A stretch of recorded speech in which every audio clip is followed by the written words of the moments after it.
ذلك لمن الشاهدين والشاكرين والحمد لله رب العالمين. لي خمسة أطفي بها حر الوباء الحاتمة. لي خمسة أطفي بها حر الوباء الحاتمة. المصطفى والمرتضى وابناہما والفاطمہ. میرے لیے یہ پنجتن ہیں دافع رنج و بلا. شاہ خدا شیر خدا حسن و حسین و فاطمہ. شاہ خدا شیر خدا حسن و حسین و فاطمہ. اور سرکار غوث کی فضیلت کیا پوچھتے ہو آسی. ہر فضیلت کے وہ جامع ہے نبوت کے سوا. ہر فضیلت کے وہ جامع ہیں نبوت کے سوا. شہزادگان حضور پیر و مرشد، برادران عالی مرتبت، مشائخ عظام، سادات کرام، علماء ربانی، برادران طریقت و مریدین سلسلہ عالیہ قادریہ نسبیہ مصویہ کاظمیہ، السلام علیکم ورحمۃ اللہ تعالی وبرکاتہ. اللہ رب تبارک و تعالی جل مجدہ کا بڑا فضل، بڑا احسان، اور اس کے حبیب پاک علیہ الصلاۃ والسلام کی نالین اقدس کا تصدق اور فیضان کہ آقا و مولا علیہ الصلاۃ والسلام نے اپنی امت کو کبھی تنہا نہیں چھوڑا ہے. کم و بیش 14 صدیوں قبل میرے اور آپ کے آقا و مولا علیہ الصلاۃ والسلام کو مقبر صادق نے جب یہ خبر دی کہ آقا پاک علیہ الصلاۃ والسلام اب اس دار فانی سے بظاہر رخصت ہونے والے ہیں، میرے اور آپ کے نبی پاک علیہ الصلاۃ والسلام کا وصال مبارکہ کا جب وقت قریب آیا، روایات میں آتا ہے میرے جد کریم حضور سیدنا غلام علی قادری الموسوی رضی اللہ تعالی عنہ نے مشکات النبوہ میں رقم فرمایا ہے، دیگر کتب حدیث میں بھی یہ روایات ملتی ہیں کہ اللہ کے رسول علیہ الصلاۃ والسلام کو اپنی امت مرحومہ کی سب سے زیادہ فکر رہی ہے.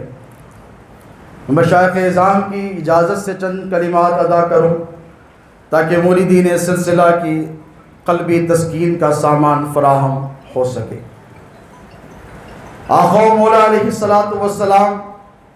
نے جس قدر محبت اپنی امت سے فرمائی ہے، 1,24,000 انبیاء کرام آئے لیکن کسی نبی نے اپنی امت سے ایسی محبت نہیں کی جیسی محبت میرے نبی نے اپنی امت سے فرمائی ہے. اور کسی بھی نبی نے اپنی امت کی اس قدر فکر نہیں فرمائی جس قدر فکر میرے اور آپ کے نبی نے اپنی امت کی فرمائی ہے. قرآن پاک میرے اور آپ کے نبی پاک علیہ الصلاۃ والسلام پر نازل ہوتا رہا تا وقت کہ وہ آیت مبارکہ بھی نازل ہوئی جس کا نبی اور علی والوں کو انتظار تھا. حجۃ الوداع کے موقع پر الیوم اکملت لکم دینکم واتممت علیکم نعمتی کا نزول ہوتا ہے. میرے آقا و مولا علیہ الصلاۃ والسلام کو خبر ہے کہ بظاہر میرے نبی پاک علیہ الصلاۃ والسلام کی عمر مبارک 63 برسوں پر محیط ہے. اللہ کے رسول علیہ الصلاۃ والسلام نے شیر خدا مشکل کشا حیدر کرار صاحب ذوالفقار ابو الحسن مولائے کل مولائے کائنات مولائے متقیاں باب الحلم سیدنا و مولانا علی ابن ابی طالب علیہ السلام کا دست مبارکہ ایسے اپنے ہاتھ میں تھاما اور تھام کر ارشاد فرمایا غدیر قوم کے مقام پر کہ بتاؤ کیا میں تم سب کا مولا نہیں؟ قالوا بلا، صحابہ نے کہا ہاں یا رسول اللہ آپ ہمارے مولا ہیں، آپ ہمارے آقا ہیں، آپ ہمارے نبی ہیں، آپ ہمارے سردار ہیں، آپ ہمارا سب کچھ ہیں۔ میرے نبی نے فرمایا تو پھر سنو، من کنت مولاہ فہذا علی مولا۔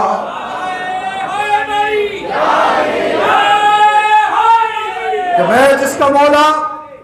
علی اس کا مولا۔ اب جو اہل نسبت ہیں، جو اہل تصوف ہیں، جو اہل طریقت ہیں، ان کو پتا تھا، جو اہل باطن تھے ان کو پتا تھا کہ یہ اعلان کوئی معمولی اعلان نہیں ہے۔ صحابہ زارو قطار رونے لگے جب آیت مبارکہ کا نزول ہوا کہ اللہ رب تبارک و تعالیٰ نے آج اپنے محبوب پر تمام نعمتوں کو مکمل فرما دیا ہے۔ میرے اور آپ کے نبی پاک علیہ الصلوۃ والسلام جب لوٹے حجۃ الوداع سے، اللہ کے رسول علیہ الصلوۃ والسلام نے غدیر قم پر مولا کی امامت کا، مولائیت کا اعلان فرما دیا۔ اس کے بعد کم و بیش 3 مہینے میرے اور آپ کے نبی پاک علیہ الصلوۃ والسلام اس دنیا فانی میں جلوہ گر رہے، پھر حضور کا وصال مبارک ہوا۔ عرض یہ کرنا چاہتا ہوں کہ اللہ کے رسول علیہ الصلوۃ والسلام کو یہ قبر تھی، یہ پتہ ہے۔ میرے نبی اپنی چشم نبوت سے یہ ملاحظہ فرما رہے ہیں کہ میری بات میری امت کا کیا ہوگا، کیونکہ حضور کو پتا ہے کہ نبی کی آل پر، نبی کے گھرانے پر، نبی کی اطرت پر، نبی کے خون پر مظالم ڈھائے جائیں گے، ظلم و ستم کی انتہا کی جائے گی۔ نبی کی چشم نبوت یہ مظاہرہ فرما رہی ہے کہ کوفہ کی سرزمین پر مسجد کوفہ میں مولا علی مشکل کشا کو شہید کیا جائے گا۔ میرے نبی یہ ملاحظہ فرما رہے ہیں کہ سبط اکبر سیدنا امام حسن علیہ السلام کو بہرہا زہر دیا جائے گا۔ میرے نبی یہ ملاحظہ فرما رہے ہیں کہ سبط اکبر سیدنا امام حسن علیہ السلام جو میرے نبی کی مکمل شبیہ ہے، جنہیں شبیہ پیغمبر کہا جاتا ہے، جسے میرے نبی نے اپنا جاہ و جلال دیا، اپنی حیبت عطا فرمائی ہے، اس شہزادہ ذی وقار کو زہر دیا جائے گا اور جگر کے ٹکڑے ٹکڑے ہو کر تشت میں آئیں گے۔ حسین شہید کربلا ان جگر کے ٹکڑوں کو جمع کریں گے۔ نبی یہ بھی دیکھ رہے ہیں کہ کربلا کا سانحہ بھی ہونے والا ہے۔ شہید کربلا سیدنا امام حسین کو ان کے سارے گھر والوں کے ساتھ شہید کیا جانے والا ہے۔ نبی کے شہزادوں شہزادیوں کی حرمت کو پامال کیا جانے والا ہے۔ میرے نبی سب ملاحظہ فرما رہے ہیں، لیکن قربان جاؤ اس نبی کی محبت کے کہ مصطفیٰ نے اپنی امت کو تنہا نہیں چھوڑا۔ ارشاد فرمایا انی ترکت فیکم الثقلین کتاب اللہ و اہل بیتی، 2 چیزیں چھوڑ کر جا رہا ہوں، ایک میری اہل بیت ہے، دوسری کتاب اللہ ہے، اور فرمایا اسے تھامے رہو۔ تو دوستو یہ جو سلسلہ طریقت کا ہے، اس کا مبدا، ماوا، ملجا، اس کا محور مولا علی مشکل کشا کی ذات ہے۔ پھر یہ سلسلہ تقسیم ہوا، حسن کو سبز تو رنگت ملی، حسین کو سرخ بٹی نواسوں میں کیسی حنا مدینے کی۔ یہ دونوں شہزادگان میں وہ سارے کمالات جو میرے مولا آقا علیہ السلام نے مولا علی مشکل کشا کو عطا فرمائے تھے منتقل ہوئے۔ مولا امام حسن علیہ السلام، مولا امام حسین علیہ السلام میں۔ اب یہ سلسلہ چلا امام حسن کی اولاد میں، ادھر شہید کربلا امام حسین علیہ السلام کی اولاد میں، ادھر ائمہ اہل بیت اطہار جلوہ گر ہوتے رہے، اور ادھر مولا امام حسن علیہ السلام کی اولاد میں اختاب، اوتاد، اغیاس، ائمہ اہل بیت اطہار تولد ہوتے رہے۔ اب یہ سلسلہ چلتا رہا، اختصار سے آ رہا ہوں۔ اور پھر وہ گھڑی بھی آئی جسے مرج البحرین یلتقیان کہتے ہیں کہ امام حسن علیہ السلام کا سارا فیضان، امام حسین علیہ السلام کا سارا فیضان ائمہ اہل بیت سے جو ہوتا چلا، امام زین العابدین کو ملا، امام باقر کو ملا، امام جعفر کو ملا، امام موسیٰ کاظم کاظم کو ملا، امام علی رضا، امام تقی رضا، امام نقی رضا، امام عسکری سے ملا، اور ہوتا ہوا پیران پیر سیدنا غوث العظم دستگیر کی والدہ ماجدہ کے شکم اقدس میں جلوگر ہو گیا، اور حسنی جتنا فیضان تھا وہ سارا کا سارا حضرت سیدنا موسیٰ جنگی دوست کی پشت مبارکہ میں جلوگر ہو گیا۔ اور پھر وہ گھڑی بھی آئی کہ حسنی فیضان حسینی فیضان کا مجموعہ بن کر پیران پیر سیدنا غوث العظم دستگیر غوث العظم کی ذات مبارک اس دنیا میں جلوگر ہو گئی۔ یہ دونوں فیضان کے مظہر پیران پیر سیدنا غوث العظم دستگیر اس دنیا گیتی میں ساری آب و تاب کے ساتھ جلوگر ہوئے، اور ایسے جلوگر ہوئے کہ دنیا ولایت میں کسی نے ایسا ولی دیکھا ہی نہیں، قطبیت ایسی کہ کسی نے ایسی قطبیت سنی ہی نہیں، تصرفات ایسے کہ ملک فرشتے آسمان کے جن کے تصرفات کو دیکھ کر دنگ ہو جاتے، اس ذات بابرکت کا نام غوث اعظم دستگیر ہے، اس ذات والا صفات کا نام پیران پیر عبدالقادر جیلانی ہے۔ محدث دہلوی قد رقم طراز اخبار الخیار میں پیران پیر غوث اعظم دستگیر کے غلاموں تمہیں مبارک ہو، غوث اعظم نے جہنم کے داروغہ سے پوچھا مجھے بتا تو صحیح تیرے ہاتھ میں جو رجسٹر ہے جو کتاب ہے اس میں کیا میرے کسی مرید کا نام ہے؟ ہاتھ جوڑ کر ملک کہنے لگا کہ یا عبدالقادر اللہ نے حکم دے رکھا ہے کہ آپ کے غلام آپ کے مریدوں کا نام اس رجسٹر میں نہیں ہوگا، آپ کے غلاموں کا نام آپ کے غلاموں کی فہرست رضوان جنت کے فرشتے کے ہاتھ میں لا کر دیکھیے۔ تو دوستو میرے شہزادے غوث اعظم میرے بابا جان علیہ رحمت و رضوان پیر و مرشد فرمایا کرتے کہ جب غوث اعظم نے اپنے مریدوں کے لیے اتنی بشارتیں عطا فرمائی، کہیں فرمایا مریدی لا تقف اللہ ربی، کہیں فرمایا مریدی لا تقف واشد فإنی، کہیں یہ فرمایا کہ میں نے میرے رب سے 70 مرتبہ یہ وعدہ لے رکھا ہے کہ میرا مرید مرے گا تو توبہ کر کر مرے گا۔ شہزادے حضور غوث العظم پر اللہ کی لاکھوں کروڑوں بے گنت رحمتوں کا نزول ہو، یہ فرمایا کرتے اور بڑے زام سے کہ بیٹا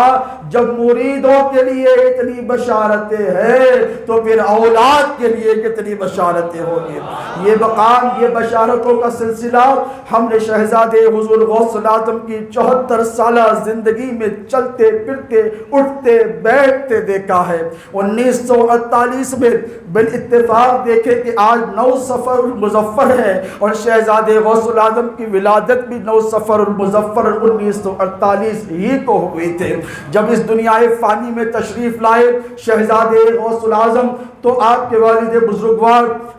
پیر و مرشد کی عمر مبارک لگ بھگ 2.5-3 برس کی تھی، اس دار فانی سے کوچ کر گئے۔ میرے دادا جان پر اللہ کی لاکھوں رحمتیں ہوں، حضرت سیدنا موسیٰ قادری ثانی الموسوی علیہ رحمت و رضوان، جب پیر و مرشد نے آنکھ کھولی تو دیکھا کہ خانوادے میں اتنے بزرگ ہیں جو باپ جیسا پیار اور شفقتیں عطا فرما رہے ہیں، بالخصوص میرے دادا پیر، میرے نانا جان، میرے بابا کے تایا، میرے بابا کے پیر، میرے بابا کے مرشد علیہ رحمت و رضوان نے اپنے آغوش دامن میں لے لیا، اور اپنے آغوش دامن میں جب لیا تو آپ کی دادی جان میرے پیر و مرشد کی جو حضرت سیدنا خواجہ محبوب اللہ رحمت اللہ تعالیٰ علیہ کی سگی بھتیجی ہے جو میری پردادی ہوتی ہے، انہوں نے اپنی آغوش میں لے لیا، اور میرے دادا جان سرکار جعفر پاشا علیہ رحمت و رضوان 12 ربیع الاول کی 12 مجالس، ربیع الثانی کی 11 مجالس، محرم الحرام کی 10 مجالس میں واعظ و نصیحت فرمایا کرتے۔ 7 سال کی عمر شریف میرے اور آپ کے پیر و مرشد کی ہوتی ہے، مسند ارشاد پر جلوگر ہوتے ہیں۔ خدا کی عزت کی قسم اس شان کا شہزادہ تو صدیوں میں خانوادے مصطفیہ نے نہیں دیکھا ہے۔ 7 سال کی عمر میں صاحب مشکات النبوہ لکھتے ہیں یہ خاندانی اوصاف ہیں، یہ خاندانی نسبتیں ہیں، یہ خاندانی کمالات ہیں جو نسل دل نسل منتقل ہوتی آئی ہیں۔ صاحب مشکات النبوہ لکھتے ہیں کہ سرکار موسیٰ قادری کا یہ عالم تھا کہ 7 برس کی عمر شریف میں لوگوں کو اپنے ساتھیوں کو اپنے ہم عمر بچوں کو مرید کیا کرتے، اور ان کے شہزادے نے 7 سال کی عمر میں مسند ارشاد پر جلوہ افروزی کے ساتھ یہ اعلان کر دیا کہ غوث اعظم محی الدین ہے، آج محی ملت بن کر ان کا پوترا دنیا میں تشریف لے کر آیا ہے۔ پیر و مرشد شہزادہ غوث اعظم کی زندگی آپ کے سامنے ہے، میں اختصار سے بات کروں۔ میں نے آیہ کریمہ کی تلاوت کا شرف حاصل کیا، وَقُلْ جَاءَ الْحَقُّ وَزَهَقَ الْبَاطِلُ إِنَّ الْبَاطِلَ كَانَ زَهُوقًا۔ اللہ فرماتا ہے کہ محبوب کہہ دیجئے کہ حق آ گیا، اور جب حق آ گیا تو باطل کو تو مٹنا ہی ہے، اور باطل تو مٹ کر ہی رہنے والا ہے۔ اس آیت کا میں نے انتخاب اس لیے کیا کہ علماء ربانین یہاں تشریف فرما ہیں، مشائخ اعظام سادات کرام یہاں پہ تشریف فرما ہیں، کہ شہزادے غوث اعظم نے اپنا سارا بچپن مشائخ کبار کی تربیت میں گزارا، پھر بریلی تشریف لے کر گئے، وہاں سے فراغت حاصل کرنے کے بعد جب یہاں پر تشریف لے کر آئے تو یہاں کا ماحول بالکل بدلا ہوا تھا، یہاں پر ہر طرف وہابیت کا زور زورا تھا، ہر طرف نجدیت کے ترانے گائے جا رہے تھے، جس طرف دیکھو خارجیت اور ناصبیت دندناتے پھر رہی تھی۔ ایسی شمشیر حیدری بن کر آئے میرے غوث اعظم کا یہ شہزادہ کہ سرزمین دکن پر باطل عقائد کی رد کی بنیاد رکھی، اور وہ شجر تناور بن کر سارے ہندوستان میں پھیل گیا۔ میں یہاں میرے پیر و مرشد کے تنہا فضائل بیان کرنے نہیں چاہ رہا ہوں، آپ تمام کو معلوم ہے ان کے اوصاف حمیدہ، ان کی خدمات، اور کیوں نہ ہو کہ جس کے خاندان کا کام تھا انہوں نے ہی کیا ہے، یہ جس کا منصب تھا اللہ نے اس منصب پر انہی کو بٹھایا ہے، اور جس سے کام لینا تھا سرکار پیران پیر غوث اعظم دستگیر نے اسی ذات بابرکت کو منتخب فرمایا ہے۔ یاد رکھیں شہزادے غوث اعظم کی تعلیمات زندہ ہیں، شہزادے غوث اعظم کا فیضان زندہ ہے، اور خدا کی عزت کی قسم جس آب و تاب کے ساتھ اس دنیا گیتی میں جلوہ گر رہے، اسی آب و تاب اور اسی تصرف اور اختیارات کے ساتھ اپنے اجداد کے قدوم میمونت کے ساتھ چپٹے ہوئے ہیں۔ اور یاد رکھنا کہ جو بھی علی اور علی کی اولاد سے ٹکرائے گا، جو بھی غوث اعظم کی تعلیمات سے انحراف کرے گا، تو شہزادے غوث اعظم کل بھی ایک ننگی تلوار تھی شمشیر برہنہ، اور آج بھی شمشیر برہنہ کی طرح ہیں، اور وہ اپنے اجداد کے فیوز و برکات سے آپ تمام کو مالا مال کریں گے۔ مجھ سے میرے پیر و مرشد شہزادے غوث اعظم نے بہت ساری وصیتیں فرمائی ہیں، بہت ساری نصیحتیں فرمائی ہیں، کبھی بالخصوصی مجلس اور محفل مریدین سلسلہ کی رہے گی تو آپ تمام کی خدمت میں وہ ساری باتیں عرض کروں گا۔ دیکھیں شہزادے غوث اعظم کی 74 سالہ حیات طیبہ امر بالمعروف و نہی عن المنکر کے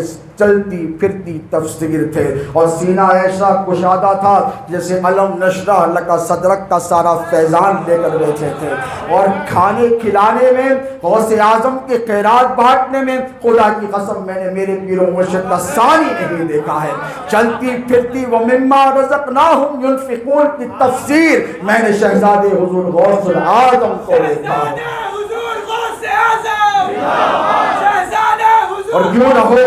یہ وہ خانوادہ ہے، یہ وہ گھرانہ ہے، سرکار لاؤبالی کی اس مبارکہ سے کون واقف نہیں ہے۔ دیکھیں کرامتوں کا ظاہر ہونا یہ الگ شے ہے، لیکن مردوں کو زندہ کرنے والا گھرانہ یہ خانوادہ لطیف یا قادری یا موسویہ کا ہے۔ جس طرح سرکار لاؤبالی نے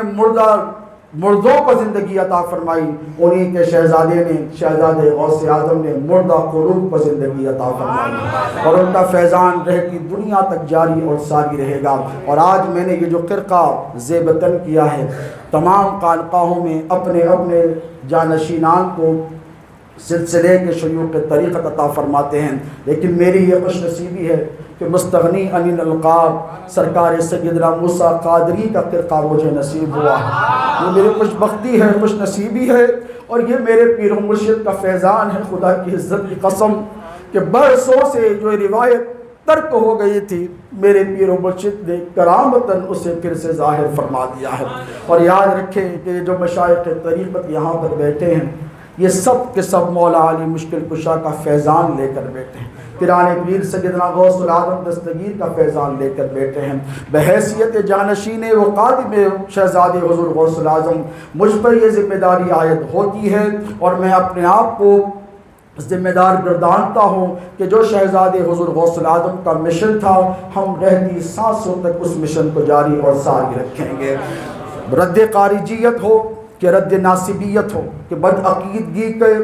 امڑتے ہوئے سیلاب کو روکنے کی بات ہو، یا پھر وہابیت کا فتنہ ہو، یا قادیانیت کا فتنہ ہو، یا پھر نجدیت کا فتنہ ہو، جتنے فتنے تھے ان سب فتنوں کا سرقلم شہزادے حضور غوث العظم نے کیا تھا،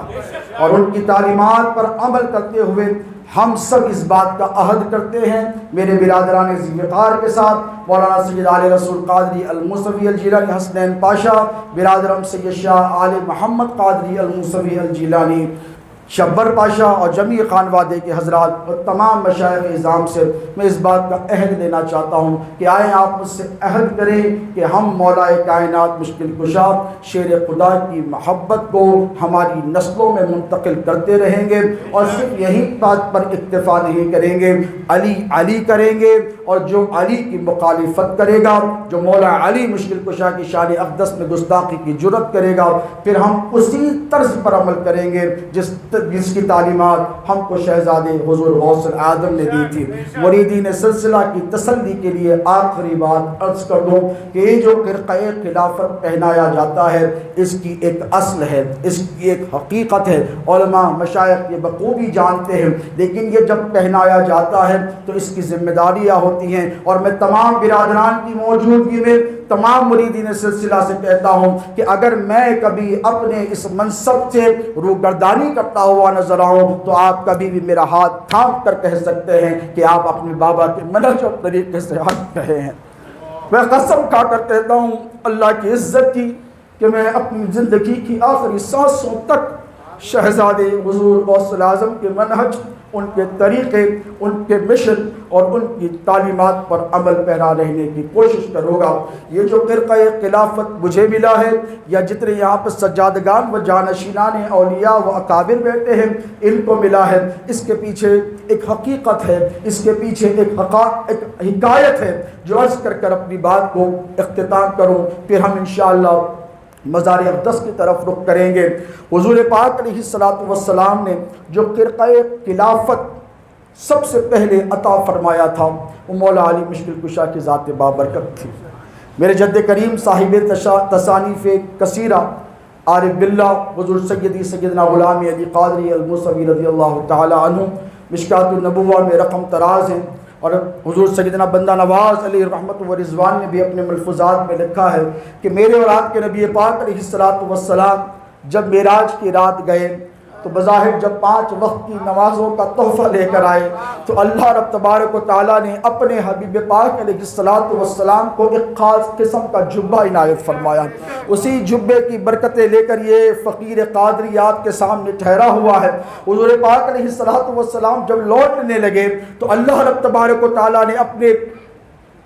اپنے حبیب کو ایک خاص خرقہ عطا فرمایا، اور عطا کر یہ ارشاد فرمایا کہ محبوب اسے تم زیب تن فرما لو۔ میرے نبی نے اسے زیب تن فرما لیا، اور پھر ارشاد فرمایا کہ اے حبیب اس خرقے کا جو اہل ہوگا تم اسی کو یہ خرقہ عطا فرماؤ گے۔ اس خرقے کا جو اہل ہوگا، جو جانشین سچا ہوگا، تم اسی کو یہ خرقہ عطا فرماؤ گے۔ حضور آئے، جب باتیں ہوئی گئیں تو اللہ کے رسول علیہ الصلوۃ والسلام کو یہ برابر فکر تھی کہ یہ جو مجھے ذمہ داری دی گئی ہے میرے رب کی طرف سے، جو مجھے امانت دی گئی ہے، اسے اس کے امانت دار جو حقدار ہے اس تک مجھے پہنچانا ہے۔ آقا علیہ الصلوۃ والسلام نے سب سے پہلے امیر المومنین سیدنا صدیق اکبر رضی اللہ تعالی عنہ کو یاد فرمایا اور بلا کر کہا کہ اے ابو بکر، اللہ رب تبارک و تعالیٰ نے معراج کی رات مجھے ایک خاص قسم کا لباس عطا فرمایا ہے، میں چاہتا ہوں کہ ابو بکر یہ میں تجھ کو دے دوں، مجھے بتا تو صحیح اگر یہ میں تجھ کو دے دوں تو اس جبے سے تو کیا کرے گا، اس خرقے سے تو کیا کرے گا؟ سرکار صدیق اکبر رضی اللہ تعالیٰ عرض گزار ہوئے، یا رسول اللہ، میرے ماں باپ پاک پر قربان، اگر آپ نے مجھے یہ جبہ عطا فرمایا تو میں صدق و صفا سے کام لوں گا۔ آقا نے کہا جاؤ، جا کر کہنا کہ میں نے عمر کو بلایا ہے۔